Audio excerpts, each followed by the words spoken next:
Join us live tonight on Third Phase of Moon Radio. Welcome back to Third Phase of Moon. Blake Cousins here. The world is changing right now. To talk about our latest UFO videos we released in August, the best of August 2014. Multiple UFOs from around the world, all the way from right there in Napa when an earthquake happened. Incredible ship. It looks like it fades into the clouds. Not sure what it is. People are claiming it looks like the Batmobile. It possibly could be. I'm not sure. We're just sharing the videos that we get into Third Phase of Moon. Also, we also wanted to give out a shout-out to team member Dr. J. Andy Elias right now. He needs our prayers. He's in a place that, if the world comes together, prayers are in his thoughts. He might be able to be back here soon at Third Phase of Moon, rocking on like he used to, bringing the big guest in. Let's go to some of the callers right now calling in to Third Phase of Moon. Welcome. You've been hanging on for a while. 210, welcome to Third Phase of Moon. Hi, name's Billy. I'm from San Antonio. Hey, Billy, welcome. Yeah, this is the first time I've called. I was looking through the internet, YouTube, and I saw some videos that y'all posted up, and they're really interesting. I don't know how much of what I want to say I can say. Can I mention names? I've actually got a gripe, not about y'all, but about an organization that is trying to blackball me, I guess, if you will, and it's kind of upsetting. Hey, man, this is an open line. Free, go for it, man. We're out here as a conduit to share it to the world. We're like a fluid faucet running water. Say what you will. Go awesome. for it. Okay, well, on June the 3rd, I had this massive sighting, this incredible sighting. I walk out to my backyard, and as soon as I walk outside, I see this huge blue streak across my path, and it goes from left to right. And automatically your brain starts thinking, and you're trying to analyze, well, what was that? You know, was it a spotlight? Was it a searchlight? No, couldn't have been that. It was too low. Was it a shooting star? No, it's not the same color. What could it be? A plane? No. Helicopter? No. And so I start thinking, okay, well, why don't I just continue looking in the same direction, and possibly I can see it again. Well, I do that, and I keep looking in the same direction, and what do I see? I see this light source, and which I believe now was an ET craft, and it's blinking, and I believe it's trying to make contact with it. So automatically I pull out my phone, start recording. I approximately record. Yeah, I've got a lot of video of this. Have you posted it to YouTube? I have. Not the entire thing. Can you send me the name of the YouTube video that you uploaded so we could view it right now live on Third Phase? Billy Martinez UFO. And or UFO Billy Martinez YouTube. The one video. I sent two videos to MUFON. Okay. Hello. Yeah, we're listening, Billy. This was shot in San Antonio, Texas, correct? Yeah, San Antonio, Texas. Okay, we're going to take a look at it right now, Billy. It looks like you got a couple of videos. Hey, I've got a few of them. The real Billy, interesting may I share this right here on Third Phase? You sure may. Absolutely. Look, the really, really, really interesting that you really want to look at is the one that shows two buildings. Those are actually one's my house, the other is the neighbor's house. Look for that one. It should be at the bottom of the screen of that posting. That one is so incredible, so incredible. I've got like multiple craft, like in between the houses. Well, I'm taking a look at that. You know, we're going to have to go through your archives, Billy. Let me take a look at your YouTube site, and definitely I want to go over it. So you've had multiple accounts, or is this a one-night event? No, multiple. The last one I saw was just a few days ago, and that was in the daytime, and that happened in China Grove. And believe it or not, I only saw invisible craft when I replayed the video. But my instincts, everything tells me when to look and where to look, and sure enough, I look. And the reason I say invisible craft is because I'm aiming, my phone out there, and sure enough, you see other crafts, yeah, but the ones that are invisible, I'm looking at them, and I'm like, well, what is this? And it looks like a smear on the, when you play it back, but then this smear, everything in that smear continues to go in a direction. So these are invisible craft. But if you're It's quite interesting because it was an array of the internet went crazy on just the recent sightings over there in Texas. Was it on basically the same day?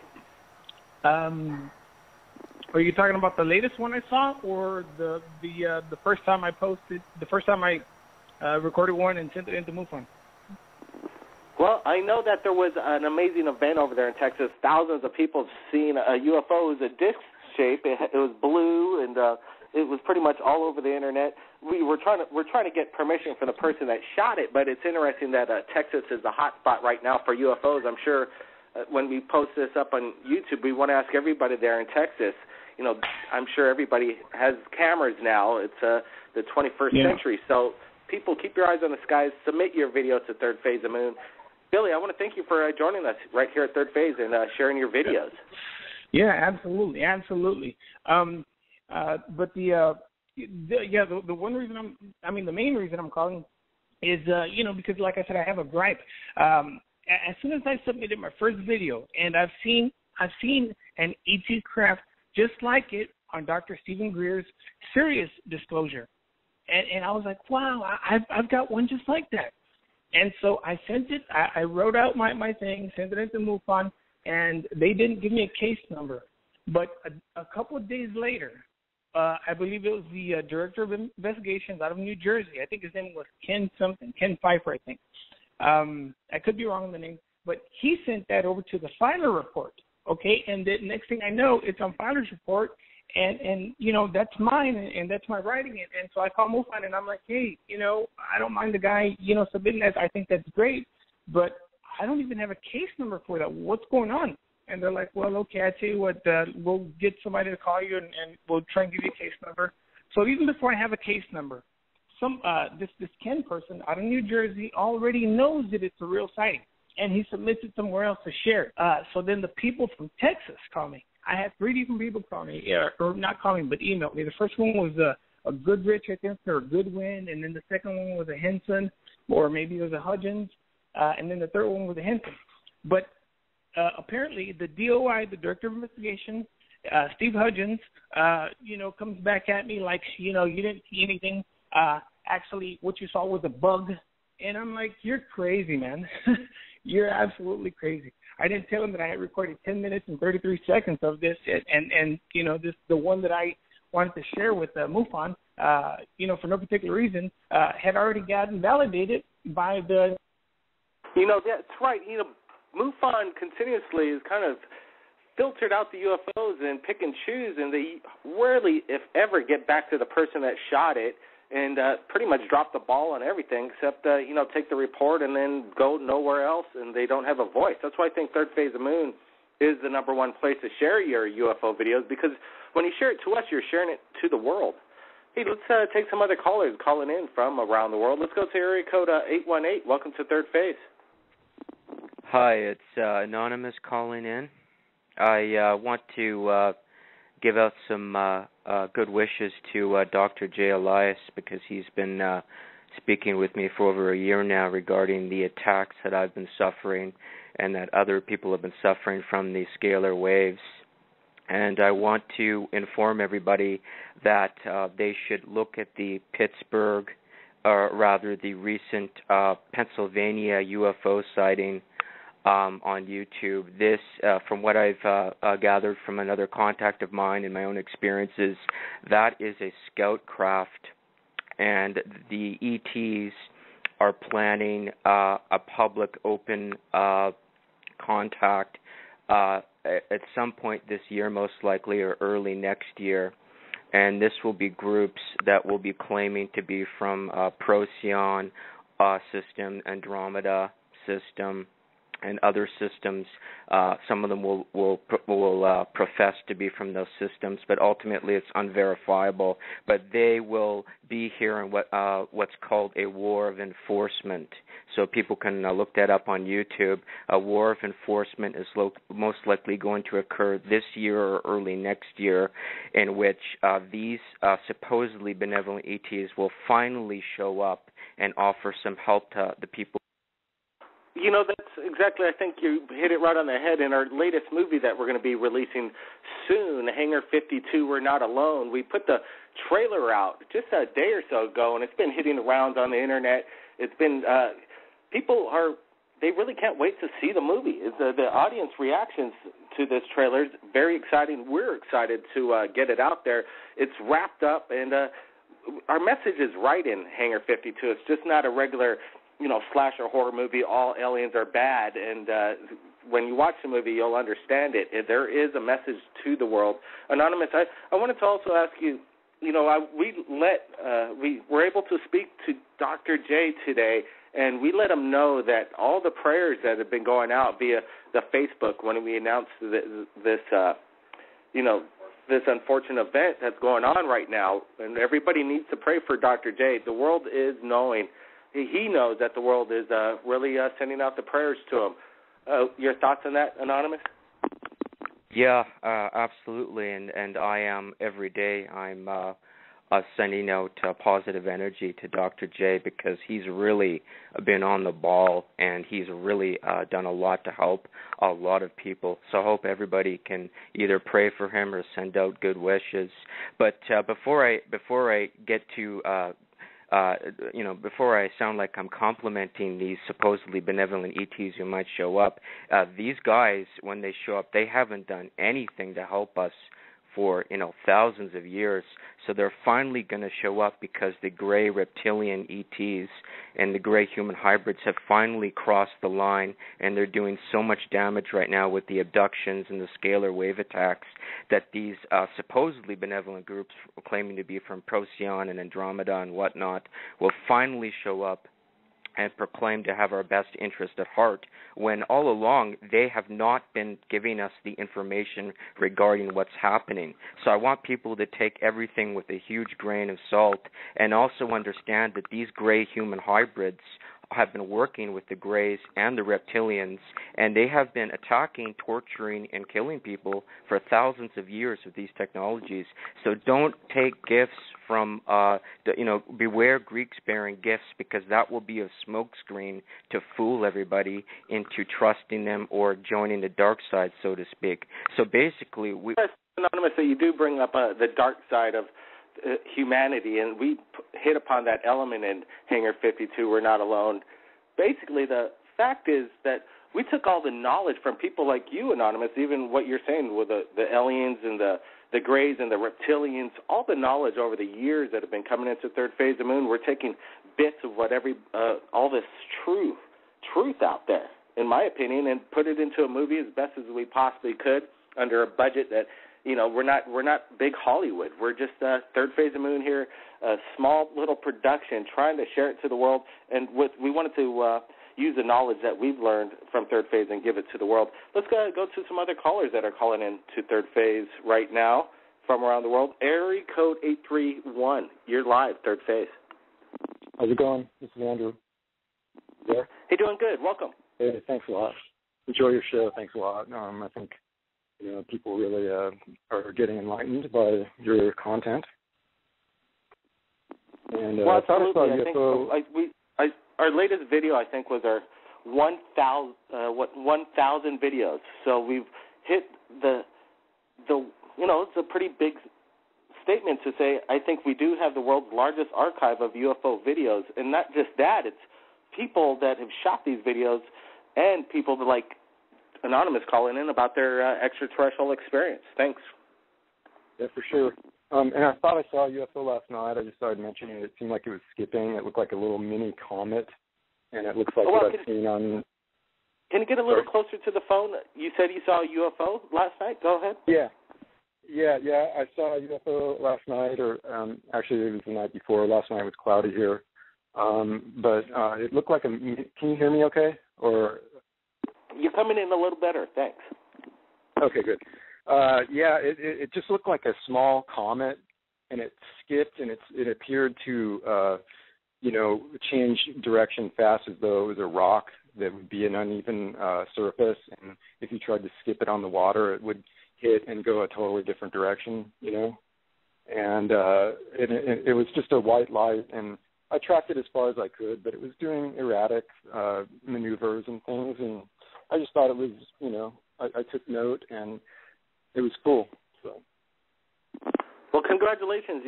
When the people will mistake a UFO for a comet or a meteorite, but when they start doing zigzag formations, then the 90-degree angle turns on a dime, like I've seen myself. I know that's not something that is anything that's capable right now of human technology. Not saying that these things could be human technology time travelers. I think that's really possible, definitely. I think that's part of the reason why there's not much. Were you able to get a chance to take a look at our latest trailer, Hangar 52, We're Not Alone?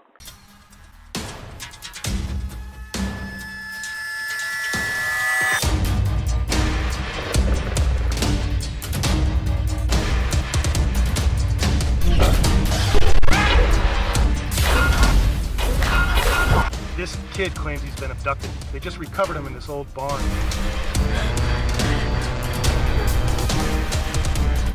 This machine, it's alive. I know what you are. He's not human. He's a killer. What do you want?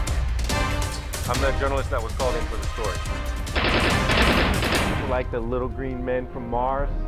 They are not from here.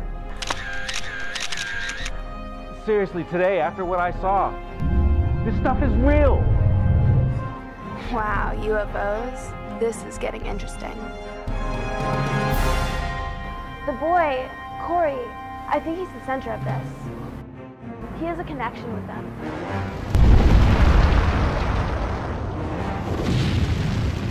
Is that you?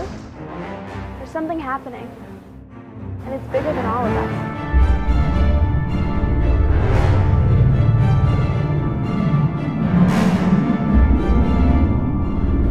What do you mean, invasion? It's a dark reptilian race, bent on destroying humanity. And it won't stop coming for us until we're all dead.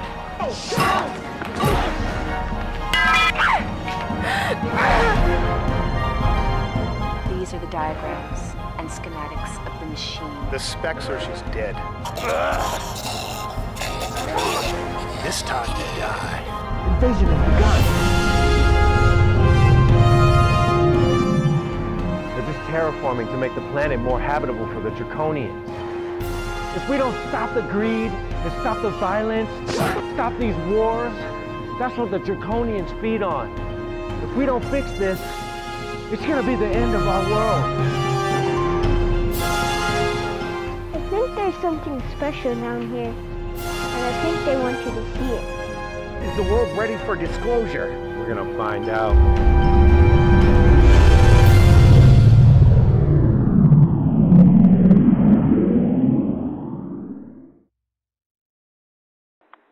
Yeah, I saw it. I'm wondering what, kind of about what you want to accomplish with it. How much fiction's in it, if it's fiction or if it's based on reality, or based on theory, but real experiences people have had. Those type, So those are the questions. Absolutely. I was just stating earlier, pretty much all the information in the movies from the public from around the world and all the knowledge that's coming in. And I think we stay genuine to that, and the message is right. Once you get to see it, you'll understand. Hey, thanks for joining us right here at Third Phase Moon. And if you capture something, we really want to take a look at that video. Yeah, I'll try to get something for you. Appreciate it, man. Thank you. Keep your eyes on the skies. Take care. I will. Thanks. Hey, Elizabeth's joining us right here at Third Phase Moon. She's been sharing, videos right from her backyard, and sometimes with alien beings at points. Elizabeth, welcome to the show. Hey, Blake. Blake. Yes, I'm here. I'm just, I'm sorry. my mind's preoccupied on Dr. J. It's been really tough over here at Third Phase of Moon. He's going through tough times, and Is he sick? everybody needs to pray for Dr. J because we want him back. His knowledge. He's been the ufologist for, pretty much since he was a kid with his first experience. And now, once we invited him on Third Phase and told him to go out and get the big boys so we could interview them and share their knowledge to the world, and now he is one of the big boys, one of the top, in my opinion. So, is he sick? I'm just talking about Dr. J because Dr. J's on my mind a lot. Is he sick, Blake? Well, he's I don't want to go into his medical details. He's in a place right now that he needs our prayers. Right? We let him know that we spoke to him. He couldn't talk back. Let's just put it that way. But he was aware of what was going on, and then we hope that's the best sign. Oh, I'm so sorry to hear that. You like my new picture? Yeah, Elizabeth. So I know you sent a lot of pictures over here this way, and a lot of them are very provocative and very interesting. Tell me, we'll share. What's this picture of? You're saying there's something behind your shoulder here? Yep, you see it, don't you?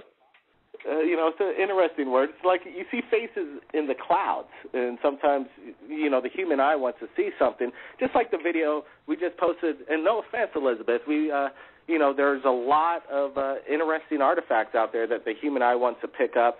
We're sometimes possibly guilty of it right here at Third Phase Moon when we post a lot of these curiosity photos from Mars, and it's quite baffling. We just posted one a day or so ago of what looks to be a mass. It's a statue. It looks like an Egyptian statue on the cliffs of Mars. I'm not sure if you saw that video. It's very interesting. And then the comments, we might have got that wrong. It might have not have been Egyptian. People are more comparing it to Ganesh or the elephant goddess and, the Indian religion. So there's a lot of different ways that people are looking at this thing. And, maybe we're looking at something that is the real deal, and we're not here to judge. What do you think in your gut? Of the video the picture I sent, or of your video? I think your video is real. Yeah, absolutely. I'm talking about the entity of what you think. Did you feel a presence, or were you just going through the pictures? Oh, yeah. Yep, they're here every night.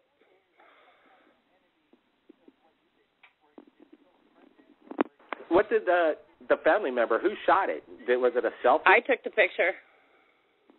So you felt like an entity behind your back, and then you said, I'm going to take a picture of it kind of right now kind of thing?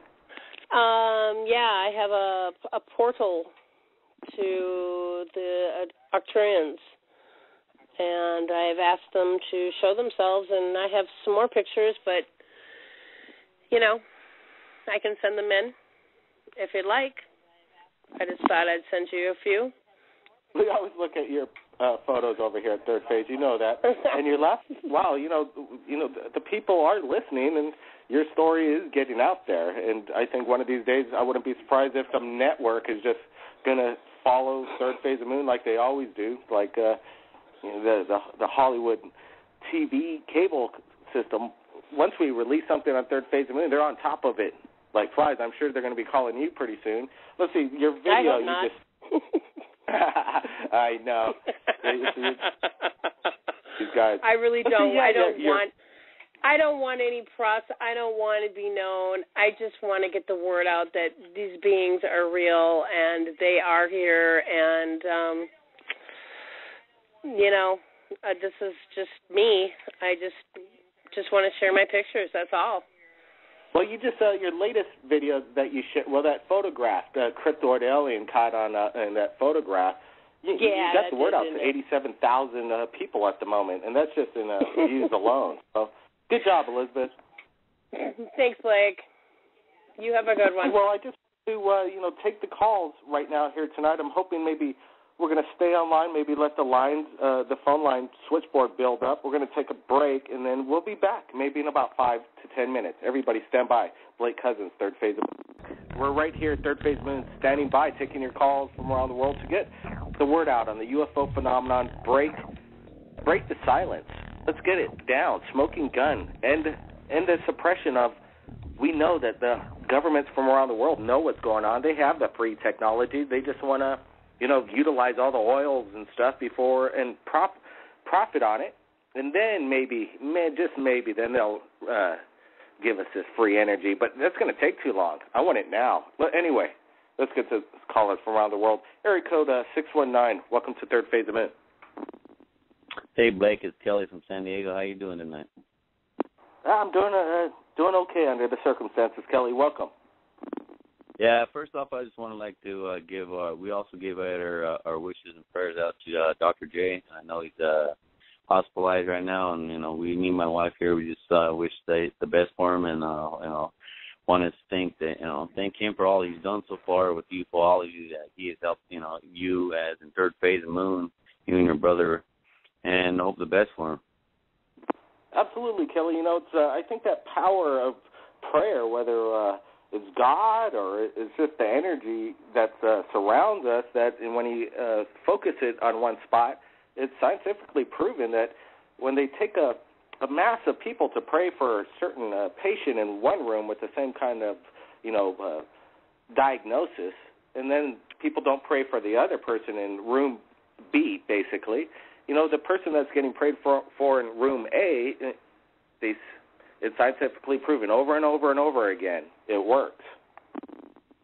Oh yeah, well, I'm a lot about that stuff too, especially with the human species, as well as like the vibrations that each one of us give off, including with the planet Earth as well. That that prayer does work. It does affect. It can also help and heal everybody that who they're praying for. And that is a proven fact. I have read that as well. We just came with the term "pray it forward" kind of thing. Yeah. We're keeping our fingers crossed, and I think like you said, all this human energy is about as powerful as the universe itself, and I think there's a reason behind it. I know people are really concerned about Dr. J, and he's listening, and he's getting the word out. He's getting the word that people care about him, and that's an amazing thing, that this world, there is a good humanity. But right now there is this shocking element of ISIS right now, and these disturbing videos that are leaking out on the internet, and some people are claiming it could be a fake, not the real deal. It's just false propaganda videos. This ISIS thing is kind of getting interesting. What's your thoughts on that? I am in the military, and as I serve anyway, I look upon that stuff, and looking at that stuff as well, I believe that is part propaganda. I mean, if you look at the beheading of the guy, the American, I believe he was like a photographer or something.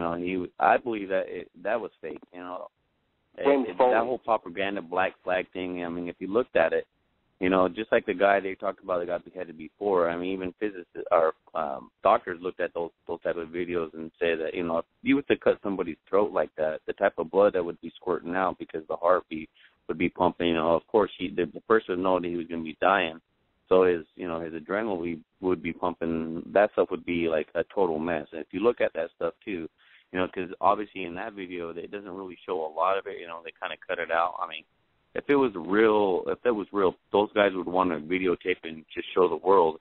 And by the time the end of the video, he shows with a head on top of a body with a little bit of blood spill. I mean, to me, that's fake. I mean, but like with the ISIS going around, I mean, I've seen some stuff on this on HBO. This piece they called Vice. They showed some pretty graphic stuff when they're inside there, and I just it just saddens me that like these governments and everything else is pushing these other countries that are poor and stuff that into chaos like that. I mean, it's just like the New World Order. They believe on try to eliminate the human race down to 500 million or 500,000. Just to control the masses just the way they want it. That could be also the thing that the Illuminati or the New World Order is in cahoots with they say with the reptilians, just trying to control this planet and everything else. I mean, because what I've read is that that's one of the oldest races here in the universe, the reptilian race, with the draconians as well, like like the show that you came out with, and the Greys, I believe, I've also read that those ones are more like they were a made entity that, because maybe they can't come into this planet because of the gravitational forces, they can't maybe withstand, or even what I think about Kelly about it. Let's get back to the Foley thing for the moment. Is that everybody to comment on that, and I don't suggest anybody seeing the video. I have not even seen the video. I'm just saying that I saw parts of it, and apparently it goes into the beheading scene. But if the guy's about to die, this is what I hear most out there. The opinion is that I wouldn't be praising the people that are just about to execute me. It just doesn't work that way, in my opinion. I would be having a different reaction, and people pretty much agree with that statement. That is true. I mean, if you look at, the video that I seen, it was just like kind of a statement. And the guy who's like supposed to be with the thing over his face is like, he speaks better English than some people that's here in the United States. So, it's kind of, to me, it was kind of fake. But besides the ISIS thing, you had one video that just posted about the family that was here visiting California up north before, around the earthquake. But the video they showed, looks like a cigar shape that kind of went into the clouds. Yeah, that right there, that was some pretty good video right there. Yeah, Alex Christensen shared the video. Unfortunately, it's just he's filming his screen, so it's not as the highest quality as we want. We have yet to get the HD video, but when we spoke to him in the interview, it seems very genuine. The video's amazing, and I just hope to get the HD video and share that to the world. But yeah, it was an incredible sighting. But on top of that, there's a lot of sightings after major UFO major events. Earthquakes, major storms, tsunamis, the Japan tsunami. All kinds of anomalies show up, even over the Ukraine, the cigar-shaped one that was making the rounds on the Internet. Speaking of the Ukraine, basically it's official now that Putin's basically claiming the Ukraine invasion's begun, kind of thing. The world's in a pretty scary moment at this time. I want to settle things down. I think Hangar 52 is the feel-good movie of the when it's released. It's an inspiring movie. Let's get it down to. Let's not get down to this 5% only top living and then eliminate the rest of us. That's it's a very high possibility. Yeah, I agree with that too. That's the whole thing I was trying to talk about earlier too. It's just I just can't believe like those type of people, they cause chaos across the world, and that's just the way they want to do it. And we should come together as a species, not just any kind of color or human race that we are, just as a species that we can grow and learn from each other. It seems like that we have lost that from the ancient times, where we as human beings should learn from each other. The technology that we had back then is like we lost it, and now we're still trying to find it. And as people like us, like you and your brother, sharing this information to everybody around the world that's listening and would like to be involved, just like myself and me and my wife. We appreciate everything that you guys do, and we're people who listen to within your radios that we're glad this is out there. So everybody can enjoy it. Oh, I appreciate it. Yeah, the word is getting out, Kelly, and we're humbled by it. We got 181,000 followers around the world just on YouTube alone, and people. It's a passion now. Now people, we can't deny it. The information comes in. What are we going to do? Just stand by and not do anything with it? It's kind of we're an obligated entity at this moment. Let's welcome other callers in from around the world. Let's go to area code 360. Welcome to Third Phase. You're live. That's it. I'm in line to talk to Blake Cousins. To be quick. Yeah, this is Blake Cousins. You're talking to him. Go ahead. Hey, this is Carlton. I live in Vancouver. Hey, Carlton. Welcome to the show. How's it going? Doing good under the circumstances. We have a team member that needs our prayers. But go ahead, all the way from Vancouver. Welcome.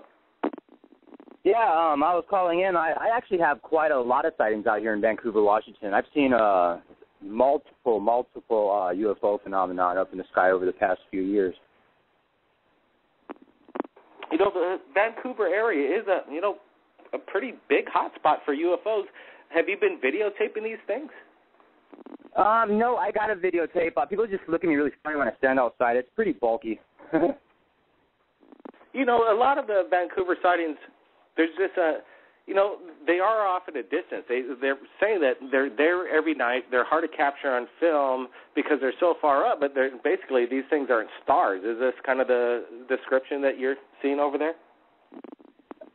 Yeah, I've actually seen them up in the sky, how you just explained. I've also seen them really close. I've seen one over Vancouver Lake, about 150 foot away. It was a big 10-foot wide pink light. It almost looked like it was surveying the land. It would be in one spot, and it would zip over to another spot, and then it would zip back to another spot, and it was just right across this little river we were fishing on.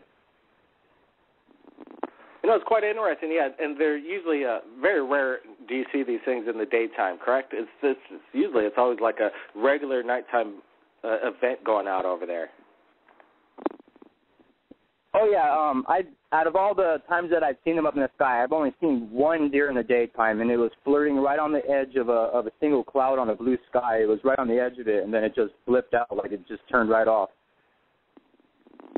Well, you know, the sightings are starting to get more increasing as the summer just finished. So I think prepare yourself for more videos and more sightings in your area because the sightings are getting more on a trend now. And I think now is the time, maybe now is the time that they're going to be really out all over the world. So we suggest everybody have their eyes on the skies this month because through chatter that we're getting, people are saying that they're going to be revealing themselves a lot more often. And, that's what we're hoping. Oh, yeah, about the same time last year, I was sitting on my balcony probably about maybe 12:30 at night, and I had just happened to be looking up at the black sky, looking at the stars, and I watched 6 disc UFOs fly right over my apartments. They're in 3 triangle formations, you know what I mean, like 3 in one formation and 3 in another formation, and they're moving with each other north towards Seattle. And both of the outer ones on the left and right group of UFOs did this weird hummingbird flutter off into the sky. It was one of the weirdest things I've ever seen. Absolutely. Hey, man, congratulations. We've, seen a UFO like that, daytime sighting, broad daylight, and, it's not a conventional aircraft. Something's going on and something special. Oh, yeah, definitely. I mean, I've seen a lot of stuff out here that I can't explain. I can go all night long just talking to you about the things I've seen. I've seen a thundercap going east, and me and my daughters, both my younger daughters, witnessed probably about 30 of them just flying in and out of the cloud, almost like they're dogfighting.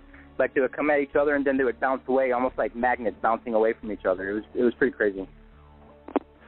Absolutely. We want to thank some of the people that are joining us on Flash Chat tonight, and flip it for you. Yeah, have a great walk over there in New England, and have your camera ready, okay? Flip it for you, and hey, we wanted to thank you all the way from Vancouver for sharing your incredible sightings.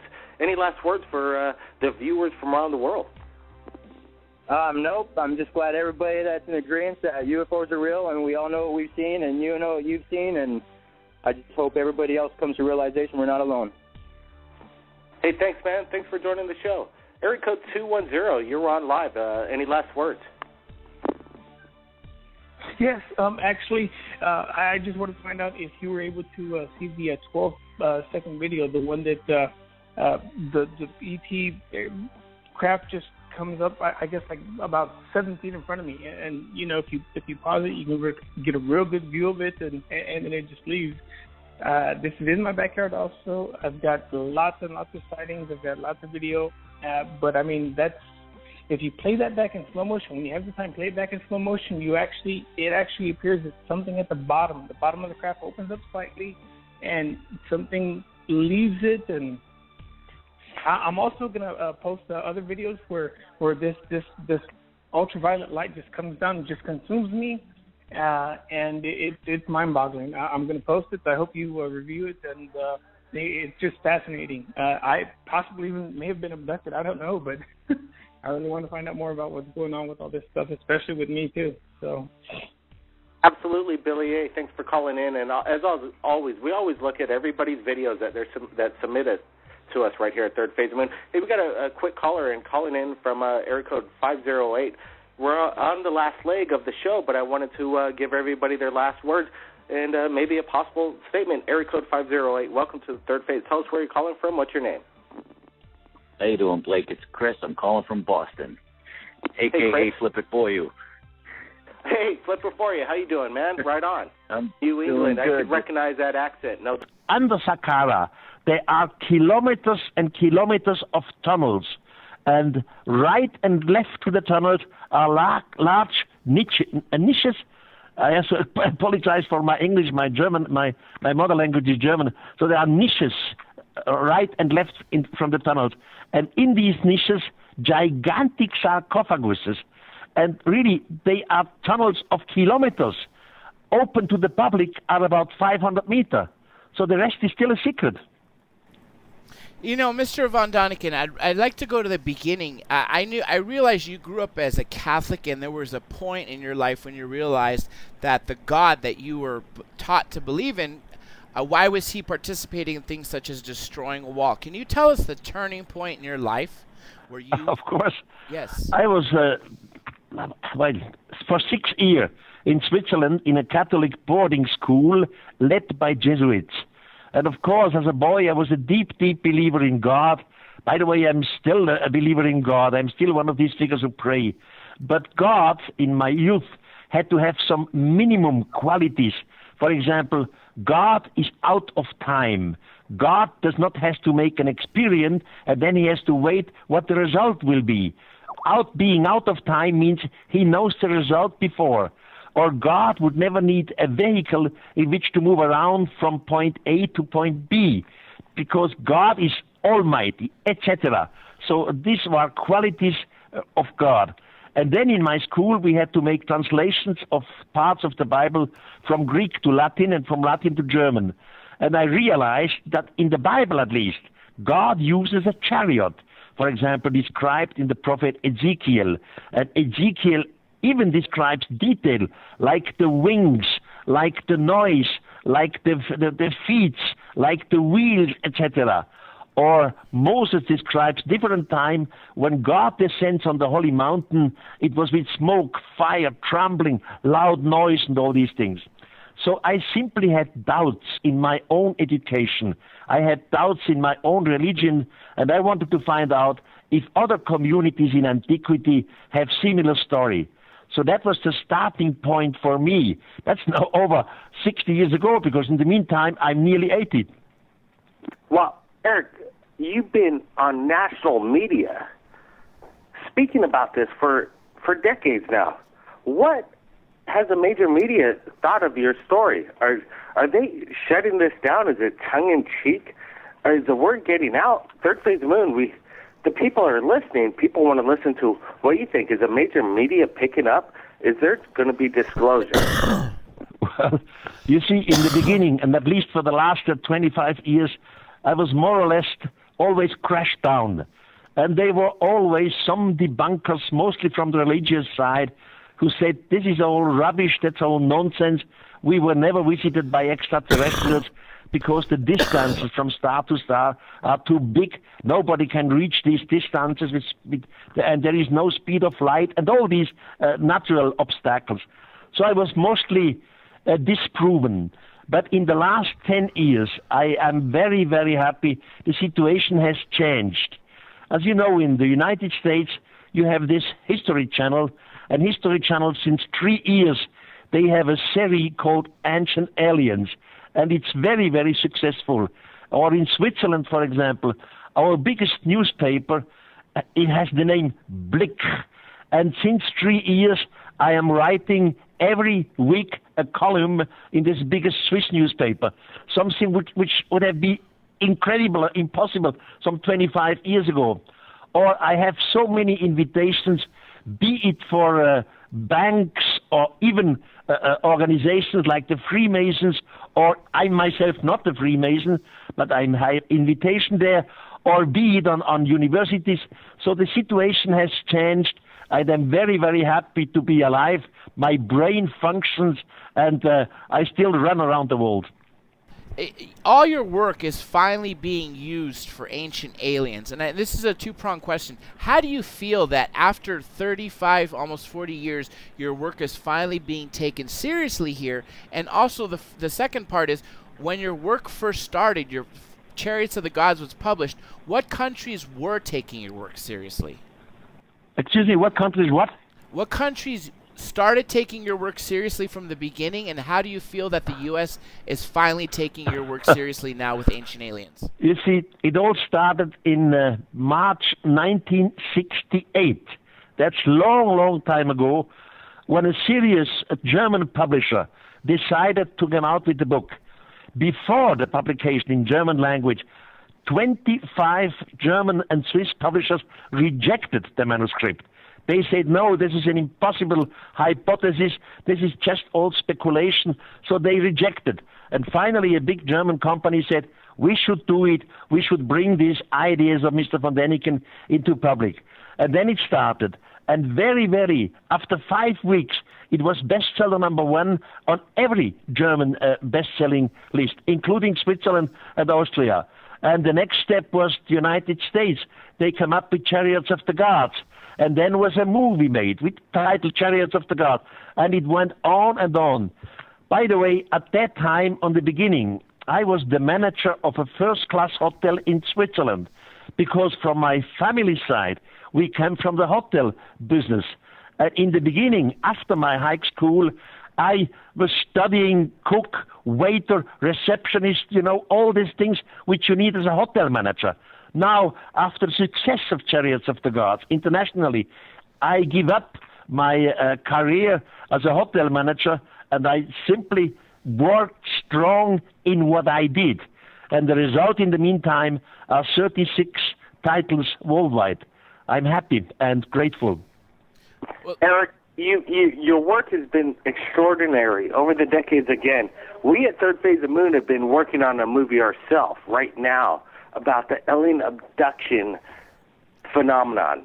We're basing it on true stories of what's going on around this planet right now from people like you.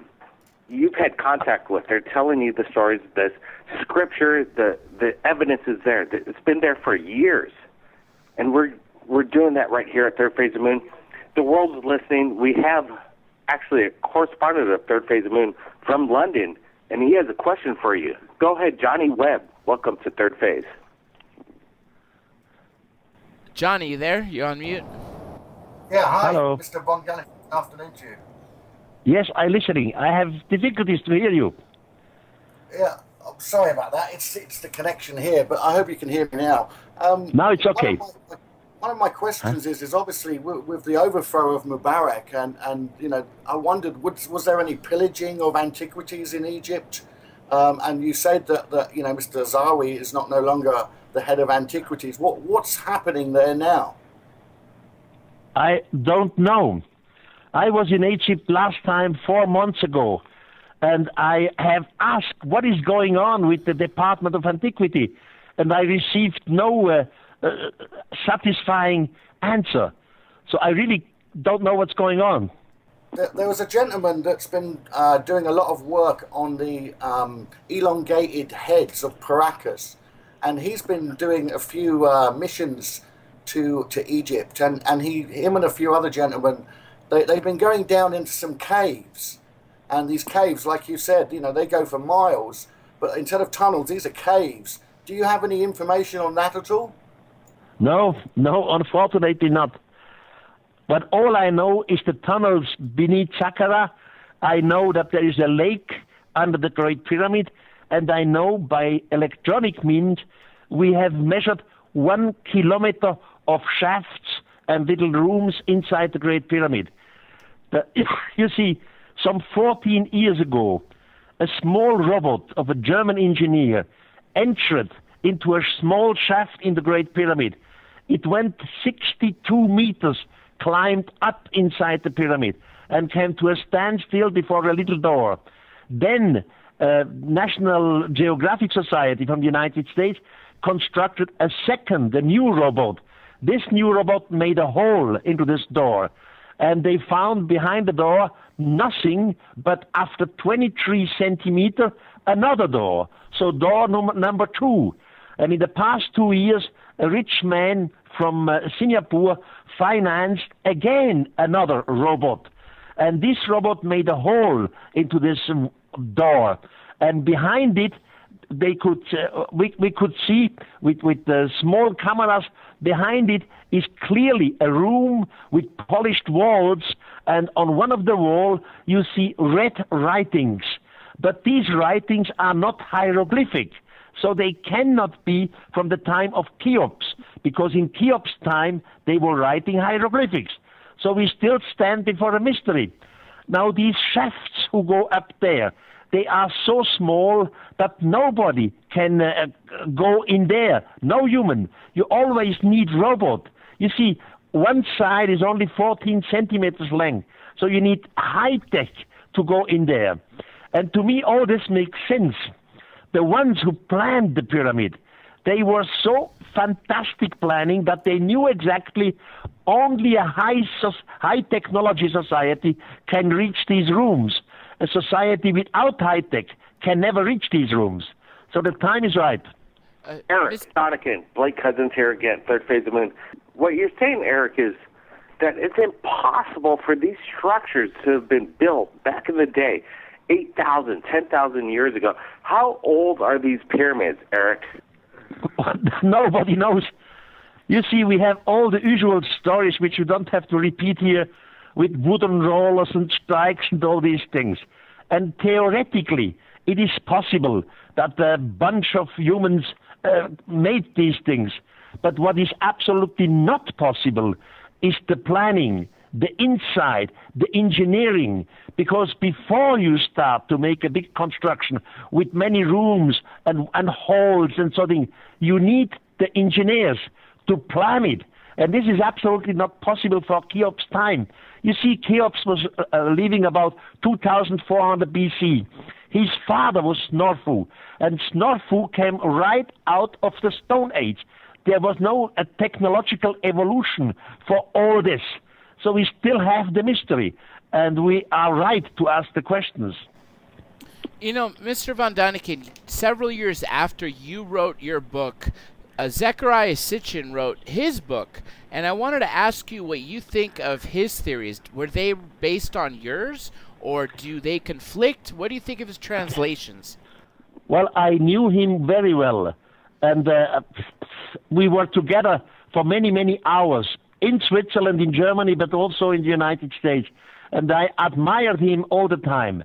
I was not of his opinion concerning the 12th planet, because in the 12th planet, Zecharia Sitchin suggested that there is an unknown planet in our solar system which has an orbit around the sun of 3,600 years. And that seemed to me impossible. If we would have an unknown planet in our solar system, our astronomers would know it, because we can measure it. We can measure the gravity, we can measure dates, etc. So only in this point I disagreed with my friend Zecharia Sitchin. In all the rest, his translations of Sumerian cuneiforms and all this, I am absolutely happy with the books of Zecharia.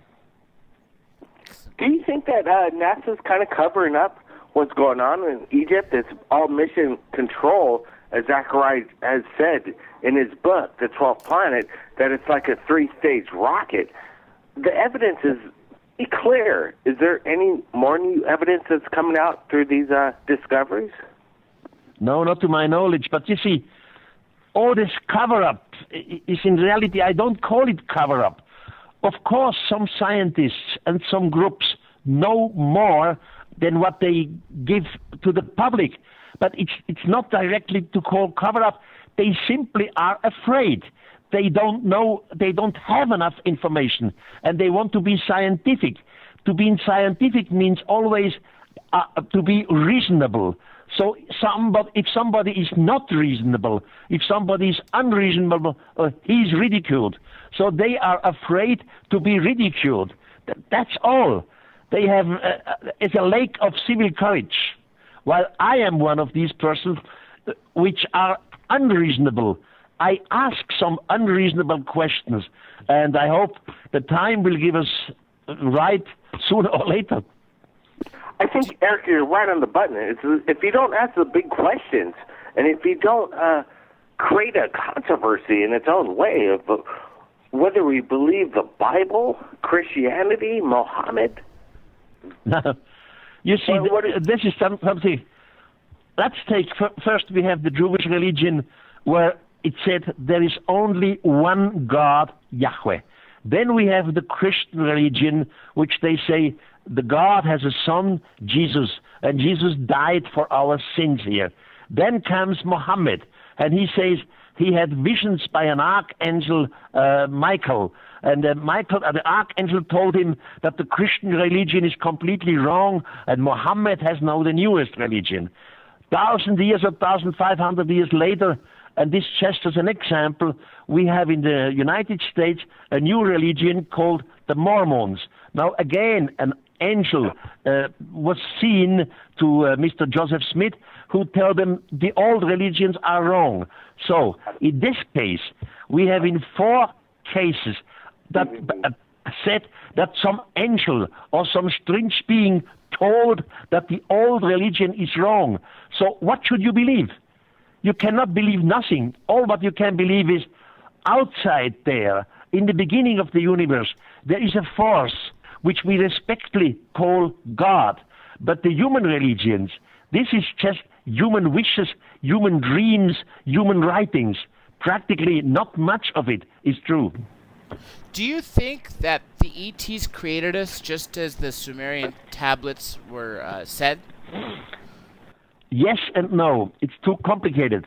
Of course we have evolution on this planet, and I do not doubt that we are a product of evolution. But there are 2 main questions. What started evolution? And here we have a theory that the original message, you see, the DNA has come from outside. So evolution did not start on our planet. The information was coming from outside. So we grow up in an evolutionary way, and then some thousands and thousands of years ago, an extraterrestrial spaceship arrived here. As expected, they found life on this planet. And as expected, there was one form of life which was the most advanced one. For example, Cro-Magnon man. Now they took one exemplary, and from this one exemplary, simply one cell. They changed this cell. You know, all what you have to change is the basic. There are always 4 bases in the DNA. Every genetic knows, and every genetic would be able to do it. So they changed the cell. They put the cell back into a liquid of nutrition. Later, it was put into the womb of a female of the same species. Now this female gives birth to a child. And the child has, of course, the evolution. It has the body, the skeletons, and all these things. But because of the artificial mutation, the child has something in plus which the rest of the family tree, let's say the gorillas, the chimpanzees, etc., does not have. Now you have a new branch. Soon as you will, if you wish to continue a new branch, you need at least 2 of them, one male and the other female. And then you land in the legend of God created Adam and Eve. So we are product of evolution, but not only.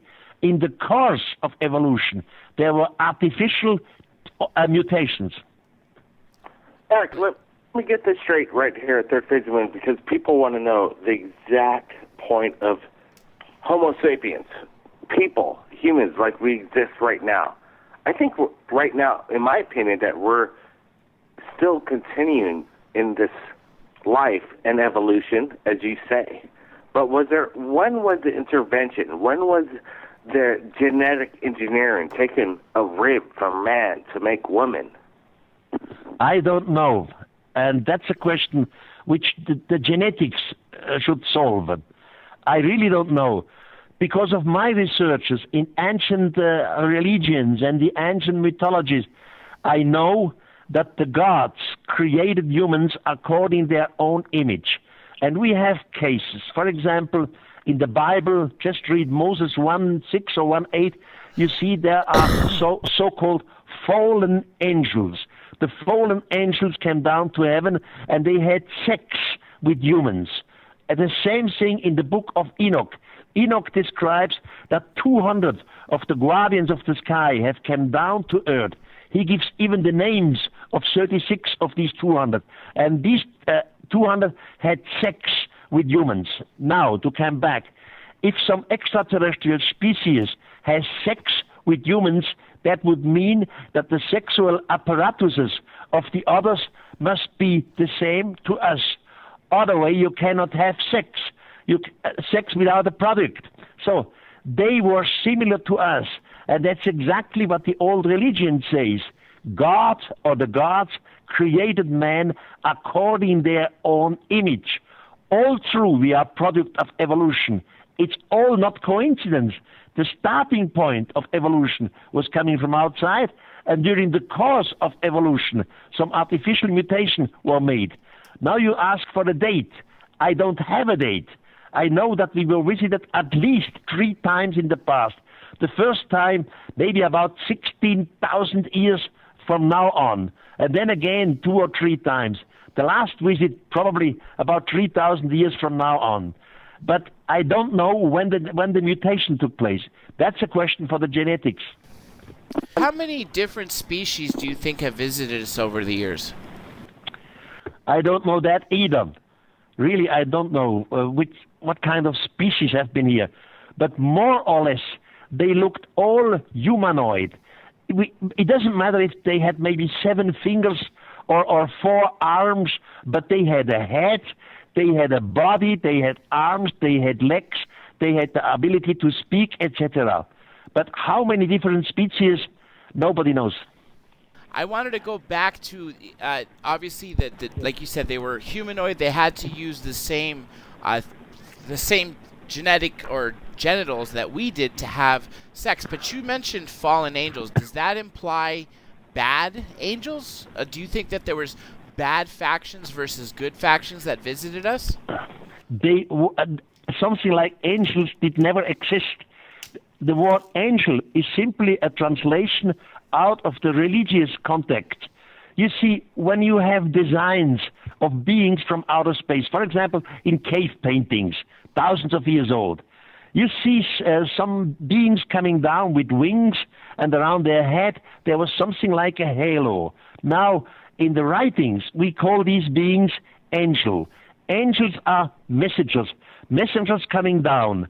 And in the Bible and other texts, some of these angels had sex. So they were no spiritual thing. We should change the word angel and write it new, extraterrestrial. And an archangel, what is this? The leader of a group of extraterrestrials. We have in the past different humans who were taken up into the heaven. For example, Abraham was up in the sky, in the heaven. He was teached there, and they brought him back to the earth. Or Enoch, the same figure. Or in the Hindu mythology, Arjuna. They were all taken up. They received some scientific knowledge, and they returned to earth again. So heaven is not the place of happiness. Heaven is not the place which we go after we are dead. Heaven is space. So we change the word like angel, archangel, heaven into space, and so on. We just have to change about 10 of these words, and the old texts become a new meaning, at least according to my knowledge.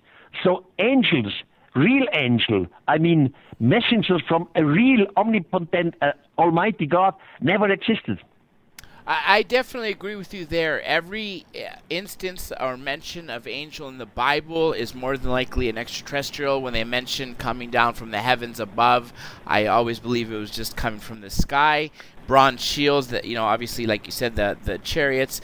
But at the same time, I wanted to ask you, do you think that there was good factions, good extraterrestrials visiting us that were giving us the wisdom versus bad ones that came here for a reason unknown, maybe to harm us? Or do you think all of them were here for good reasons?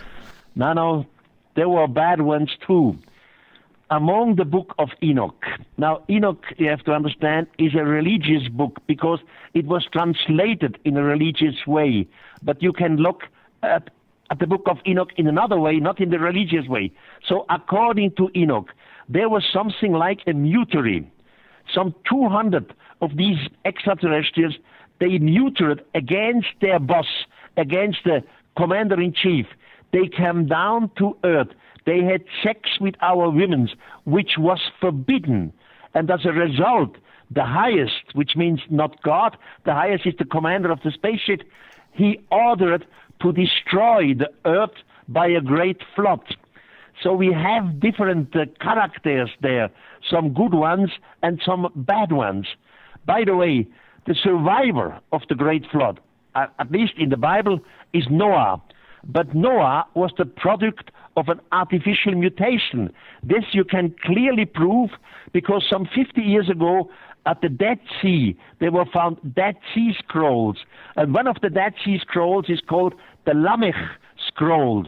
Who is Lamech? Lamech was the father of Noah. And Lamech, after some months, he came back to his home tent, and his wife, with the name of Batenosh, had just given birth to a child. And Lamech said to his wife, "This child can't be my child. This is impossible. I was away for more than the month. It's not possible. And the child looks different, has a different skin, different eyes, etc." But the woman, Batenosh, swore to Lamech that no one touched her sexually. She even says, "Not another shepherd, nobody, not a soldier, nobody touched me." So Lamech goes to his own father, that's Methuselah, and tells him the story in the family. Methuselah doesn't know the answer and goes to his father, so the grandfather of Lamech. And this was Enoch, again the same Enoch. Enoch says to his son Methuselah, "Go back to your son Lamech. Tell him that the guardians of the sky have made a changing in the womb of Batenosh, an artificial changing. They did not touch her sexually. And please keep this child, give him the name of Noah, because he will be the survivor after the great flood." So it was all planned. I'm glad you brought up the Great Flood. First, recent studies have now shown that there was a period of time when Neanderthal lived on the same planet as Homo sapiens. And since every religion has a mention of a Great Flood, I wanted to ask you your perspective of, do you think the flood was to get rid of the Neanderthal to make room for the genetically altered Homo sapien, which you just mentioned? Yes, I really think so. You see, in Central America, we had the Maya. And in Europe, we had the old Greeks, Plato, Socrates, etc. In his books, Plato clearly says and describes the destruction of mankind by a great flood. But the Maya in Central America say the same thing. But between old Greece and Central America, there was no contact at that time. In South America, we have a tribe which is called the Kogi Indians. They live in Colombia. And the Kogi Indians, they have the same story again of a great flood, which have the Maya in Central America, and which has the Greek in Greece. So there are many other of these examples. The great flood was written and handed down by several societies which had no contact together. And they all say it was a punishment. Some god punished the earth. He wanted to destroy something and restart again. Johnny, you got a question? Johnny was on mute. There you go. Go ahead, Johnny. Yeah, hi, Mr. Von Daniken. Sorry, I was actually listening in at the time. A few of the questions I wanted to go back to, because what we're talking about, I noticed that in England we have a lot of crop circles here. And I remember one specifically, which was at Chillerbolton Telescope in England. This crop circle appeared, which seemed to be the representation of an alien form in the same context as what Carl Sagan had sent up on one of the Voyager missions. And so this was placed on the Earth, and it showed the alien, it showed their DNA, their structure and composites, and what they looked like. And they had a bigger head, but they inevitably had, a head and arms and legs. So they did look like us. I wondered what you thought about this. Of course, as we all know, among the crop circles, we also have some falsificates. And we know the people who make them, who falsificate them. But on the other hand, there are many crop circles which appear just overnight in a short period. And these are fantastic messages by someone, and we are stupid enough not to answer. Our scientific community is always afraid to take things like crop circles serious. I take them for serious, at least the real ones.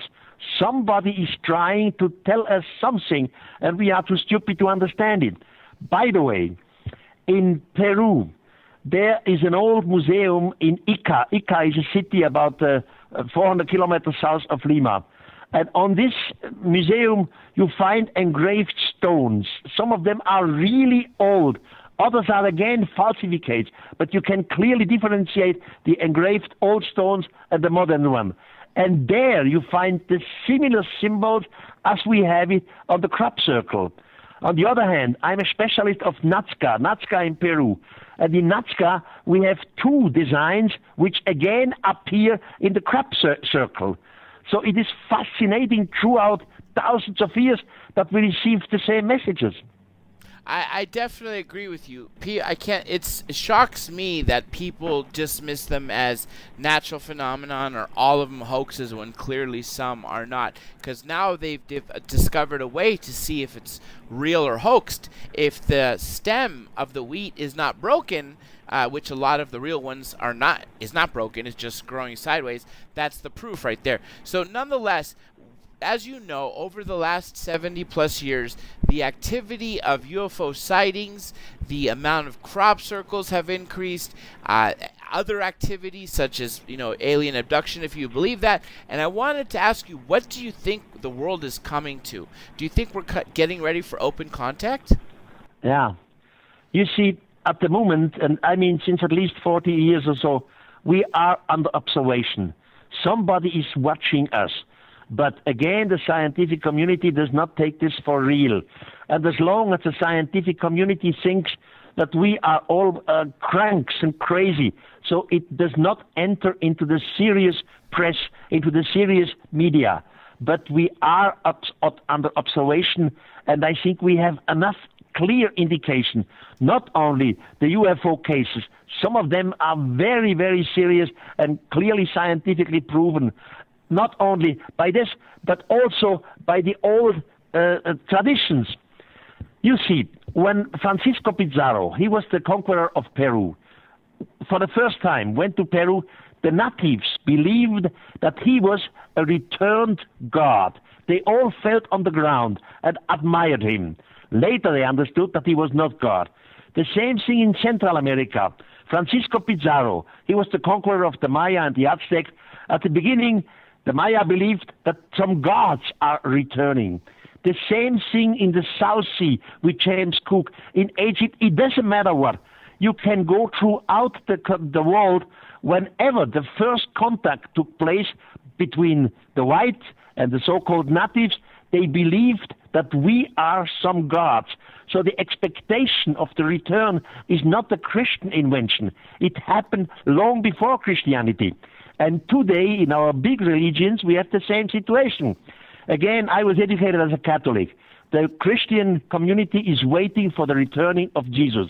But the Muslim community is waiting for the returning of their Mahdi. The Buddhistic community is waiting for the return of Buddha.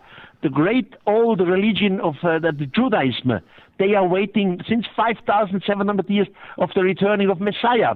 So not only the old cultures, which died out, had this expectation, also our today's living religions. Now, to be honest, not every religion can be right.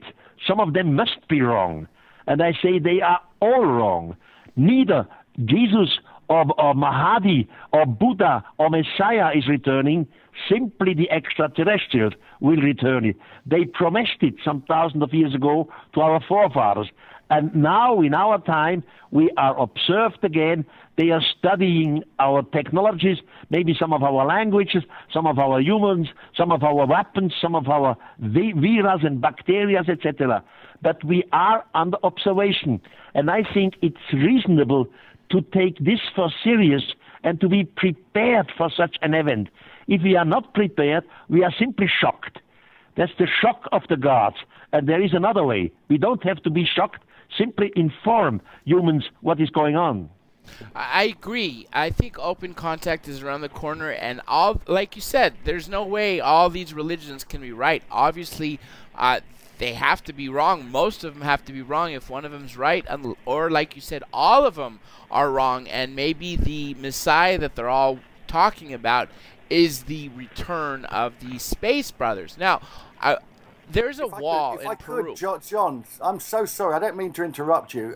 I would like to carry on with that same topic there, Mr. Von Daniken, because I was brought up a Christian, and I thought that what I saw in the Bible was that it said this: in the end times, the whole world shall be against Jesus when he returns. And it said that he shall return through the clouds. So my understanding is we're being psyched up on a global scale with media to fear the aliens, to fear these watchers, these observers. And so I've got a feeling that if Jesus was to come back in the clouds, we'll end up shooting him down with a scalar weapon because we're so frightened of what is of the outside coming in. So, do you have any answer to that? Well, I don't think that Jesus will return. Some extraterrestrials will return. In the Bible, of course, they use the word of Jesus because Jesus, according to their religion, is God or the Son of the God. But not Jesus will return, someone else will return. There's a wall in Peru. I'm sure you know of it. I don't know the name or the city it's in, but it has 4 layers representing 4 civilizations. The bottom layer is so perfect and the blocks are so perfectly aligned, you can't fit a human hair. Above that is the ancient Inca civilization, which is just a bunch of rocks put together ready to collapse. Above that is where the Spaniards took over in the 15th century, 16th century, and above that is the current one. Out of all 4, including the current wall, the most advanced one is the ancient one. I wanted to ask you, did we have some sort of ancient technology that we lost? Definitely, yes. You see, every technology has a certain evolution. People have to learn. Once we were cavemen, then we invented the bow, we invented the spear, we slowly learned how to work with the soft stones and then with harder stones. So it's all a question of evolution in technology. And in that case, in the highland of Peru, I know it very well, the evolution of technology is turned upside down because the most perfect blocks are the oldest one, and they have been transported of a distance of at least 40 kilometers, and some of them have a weight of 30 tons. So Stone Age people had no possibility to move, to transport the blocks. They did not have the tools to polish hard rock like granite or andesite. It's absolutely not possible for Stone Age time. Now, when the Spanish conquerors come up to Peru, they were standing before that great wall, and among them was the last Inca ruler. And they asked the Inca ruler, who made this? What is it? Is it a temple, some holy place for you? And the Inca ruler said, no, this is not made by us, not made by our people. The gods did it in one night. So that's the answer of the Inca, the ruler. So they themselves did not did it. Somebody else did it.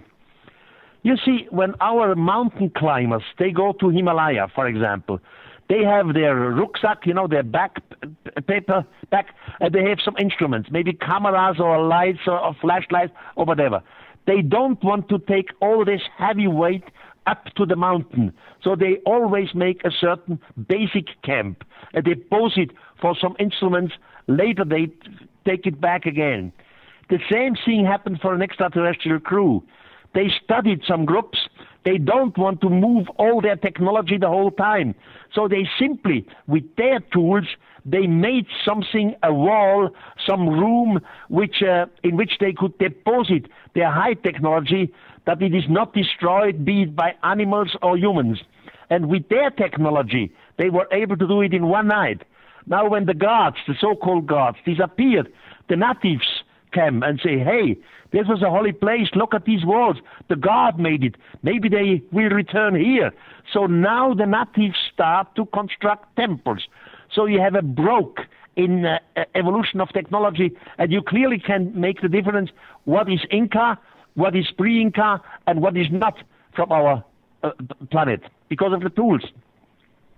Yeah, I've been following this work from Brian Forrester, who's working out in Cusco in Peru, and he's been sort of like bringing this to attention.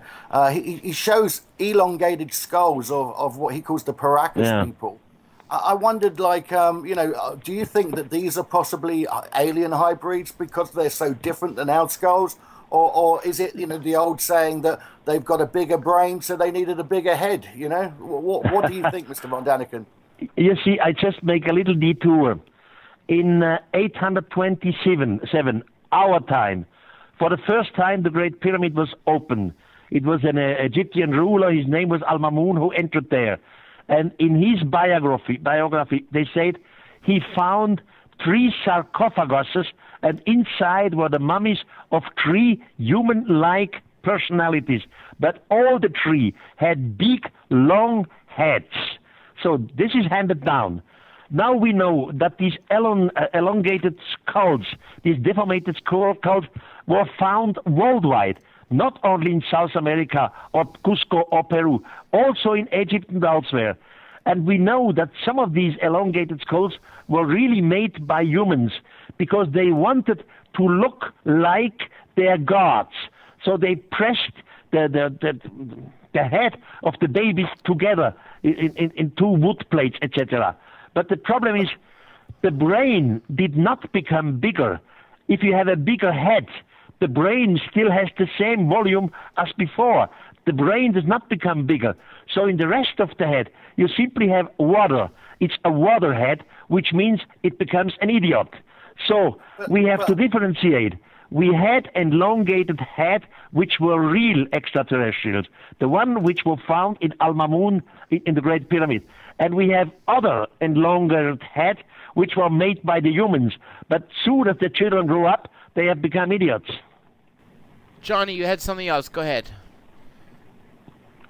It was just that. Yes, it was. It was that with some of the elongated skulls that was found in Cuscus, they noticed that some of the children's skulls that still had this shape to them had teeth, and that some of these children were very young, 5-6-year-old children, but they had very formed adult-type teeth, but they still maintained this head shape.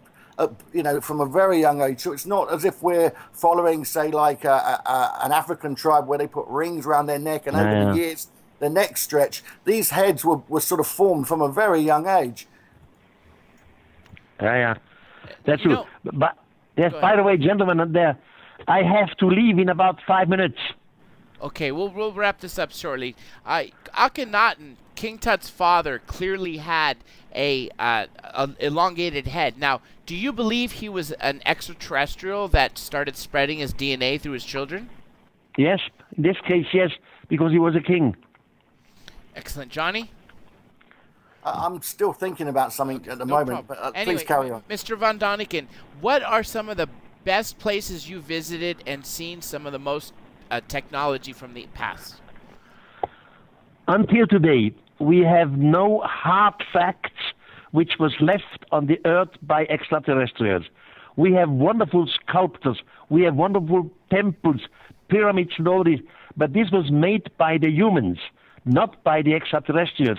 I never found an extraterrestrial artifact, I mean some kind of tool or something technology.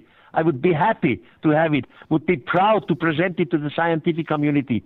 So all what we work with it are indications. And among these indications, absolutely sensational is the plaque, the tomb plate of Palenque. Palenque is in Central America, in Mexico, and there is a pyramid called the Temple of Inscription, and in 1952, deep beneath this pyramid, a tomb was found. And the tomb was covered by a big stone plate.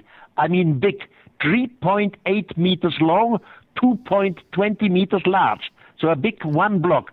And on this stone block is gigantic chiseling. You see a man sitting on a chair, bending forward, almost like a racing motorcyclist. He has some mask on his nose. He uses his two hands to manipulate some control.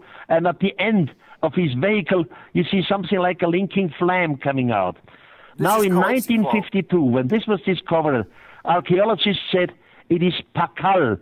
Pakal was the second last ruler of Palenque. And Pakal is entering into the earth. So he's dying. In the meantime, 14 different scientific explanations have come up to explain this mystery. But the newest explanation comes from the professors Stewart and Stewart, because it's the father and the son, and they are the world's most respected epigraphs. Epigraphs means translators from Maya language. And they clearly say now the whole stone has only to do with the universe, with the cosmos. And the person sitting there is in fact Pakal. But Pakal is not entering into the earth. Pakal is entering out to the universe. He's flying away. So for the eyes, this is absolutely sensational. The tombstone of Palenque. I agree. There's so much evidence out there. It's just a matter of time before we wake the world up. Just a few more questions. What is next for you? I do know you're speaking at Contact in the Desert, which is why we're interviewing now, because we are giving away 1 ticket per week per show and featuring 1 speaker. What are you going to be telling people, aside from going in depth of what we're speaking, at Contact in the Desert, as well as what's next for you after that? Well, you mentioned Contact in the Desert, Joshua Tree, and between the 3rd and the 5th October, there is in Minneapolis a Paradigma Symposium. And on October 11th, I am in Virginia Beach speaking at the Edgar Cayce Foundation. But this is all open to the public. Excellent. Well, that was my last question, if you don't mind me asking, Mr. Von Daniken. The Edgar Cayce mentioned before he died that they would eventually find something in the heel of the Sphinx, and I noticed that they found a small hole and opened it. Do we know what was inside there? No, they found a small hole, but only by measuring from upside. Nobody was in the small hole because the Department of Antiquity was forbidden to make a hole. So we don't know what's inside. At least I don't know. Maybe if they opened it, it is a secret. They have not communicated to the public. Mr. Von Daniken, it has truly been a pleasure. I know we just scratched the surface. We definitely have to get more from you in the future. I just wanted to tell you, do you have one message you'd like to give to all the listeners and viewers of Third Phase of Moon? Of course. Look, on this wonderful planet Earth, we have billions of people living. And generally said, you can differentiate these millions of people into 2 groups. One group is the religious group. It doesn't matter what kind of religion. The other group is the scientific group. Now, the religious group has been told that God made everything. He made the universe, the planets, the plants, the trees. But as crown of creation, God made us humans.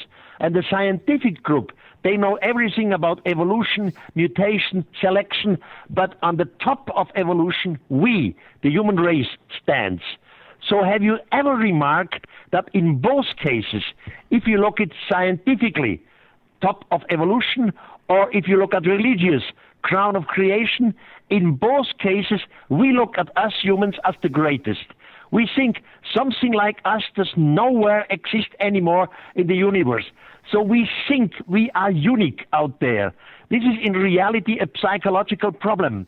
That's why we have difficulties to deal with extraterrestrials. Even in our brain, we have difficulties to make some working hypotheses, because soon as we accept the extraterrestrial existence and that they were here, we are not the greatest anymore. It's a psychological problem. That's what I say as message. We have to return again and to become humble and to learn there are billions of intelligent forms of life out there, and sooner or later we will get in contact with them again.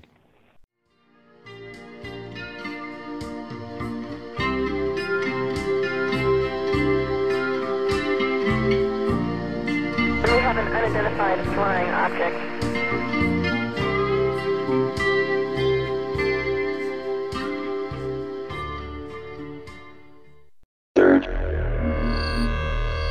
space. What room